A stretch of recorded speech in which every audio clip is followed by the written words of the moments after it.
ഇപ്പോൾ ആശുപത്രിയിൽ നിന്ന് ലഭിക്കുന്ന വിവരങ്ങൾ എങ്ങനെയാണ്? മൃതദേഹം ബന്ധുക്കൾക്ക് വിട്ടുകൊടുക്കുന്നതിനുള്ള നടപടികളൊക്കെ എങ്ങനെ പുരോഗമിക്കുന്നു?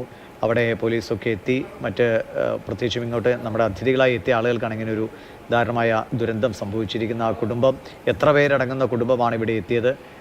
അവരിൽ ആരെങ്കിലും അച്ഛനും അമ്മയും സ്വാഭാവികമായിട്ടും വല്ലാത്ത അവസ്ഥയിലാണ്. അവരിൽ മറ്റ് കുടുംബാംഗങ്ങൾ ആരെങ്കിലും ഉണ്ടെങ്കിൽ അവരെന്തെങ്കിലും സംസാരിക്കാൻ തയ്യാറായോ? അവരുമായി നമ്മുടെ അധികൃതർ വേണ്ട രീതിയിൽ അവരെ ആശ്വസിപ്പിക്കാനും ഒക്കെ അവിടെ ഇല്ലേ?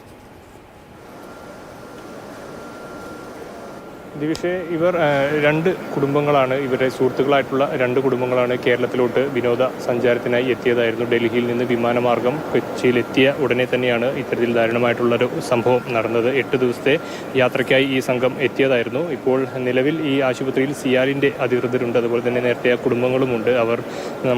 അവരായിട്ട് സംസാരിക്കാനുള്ള ഒരു മാനസികാവസ്ഥയിലല്ല എന്നാണ് നമ്മൾ ബന്ധപ്പെടാൻ നോക്കിയപ്പോൾ പറഞ്ഞത്. ഈ സുഹൃത്തുക്കളായിട്ടുള്ളവരാണെങ്കിലും അവരും ഒട്ടും അതിന് തയ്യാറായിരുന്നില്ല. നേരത്തെ സിയാൽ അധികൃതരും മറ്റും അവരുമായിട്ടുള്ള സംസാരങ്ങൾ നടക്കുന്നുണ്ടായിരുന്നു. ആ അധികൃതർ അവരായിട്ട് സംസാരിക്കുന്നുമുണ്ട്.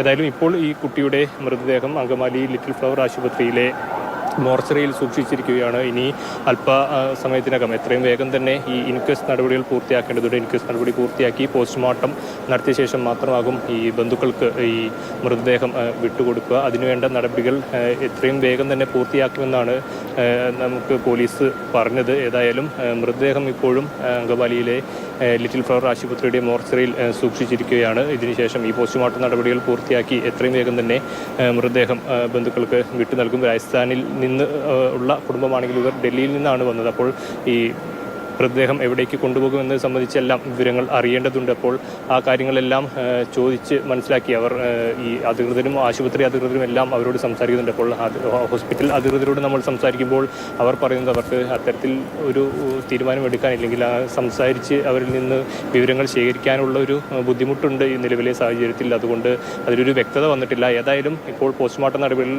പൂർത്തിയാക്കിയ ശേഷം മാത്രമാകും ബന്ധുക്കൾക്ക് ഈ മൃതദേഹം വിട്ടുകൊടുക്കാൻ സാധിക്കുകയുള്ളൂ. അതിനുവേണ്ട നടപടികൾ എത്രയും വേഗം ചെയ്യുമെന്നുമാണ് പോലീസ് പറഞ്ഞിരിക്കുന്നത്. ഇൻക്വസ്റ്റ് നടപടി നേരത്തെ നടത്താനുണ്ട്. അതിനുശേഷം ഇപ്പോൾ ബന്ധുക്കൾ ആവശ്യപ്പെട്ടാൽ അവർ എന്തെങ്കിലും ദുരൂഹതയോ മറ്റോ ഉണ്ടെങ്കിൽ അവരെന്ത് ആവശ്യപ്പെടുന്നു അതനുസരിച്ചിട്ട് തന്നെ ഈ പോസ്റ്റ്മോർട്ടം എത്രയും വേഗം ചെയ്യുമെന്നുമാണ് പറയുന്നത്. ഇപ്പോൾ നിലവിൽ അങ്കമാലി താലൂക്ക് ആശുപത്രിയിലാണ് ഈ മൃതദേഹം പോസ്റ്റ്മോർട്ടം ചെയ്യാനായി തീരുമാനിച്ചിട്ടുള്ളത്. അതിൽ ഒരു ഇൻക്വസ്റ്റ് നടപടി പൂർത്തിയാക്കേണ്ട കാര്യങ്ങളുണ്ട്. അതെല്ലാം പൂർത്തിയാക്കി തന്നെ എത്രയും വേഗം ഇത് ചെയ്യുമെന്ന വിവരമാണ് ഇപ്പോൾ അല്പം മുമ്പ് നമുക്ക് മനസ്സിലാക്കാൻ സാധിച്ചത്. ദിവിഷ്, കൃഷ്ണപ്രകാശാണ് ആശുപത്രിയിൽ നിന്നുള്ള സങ്കടകരമായ വിവരങ്ങൾ പങ്കുവയ്ക്കുന്നത്. ഉല്ലാസയാത്രയ്ക്ക് വേണ്ടി എത്തിയതാണ്.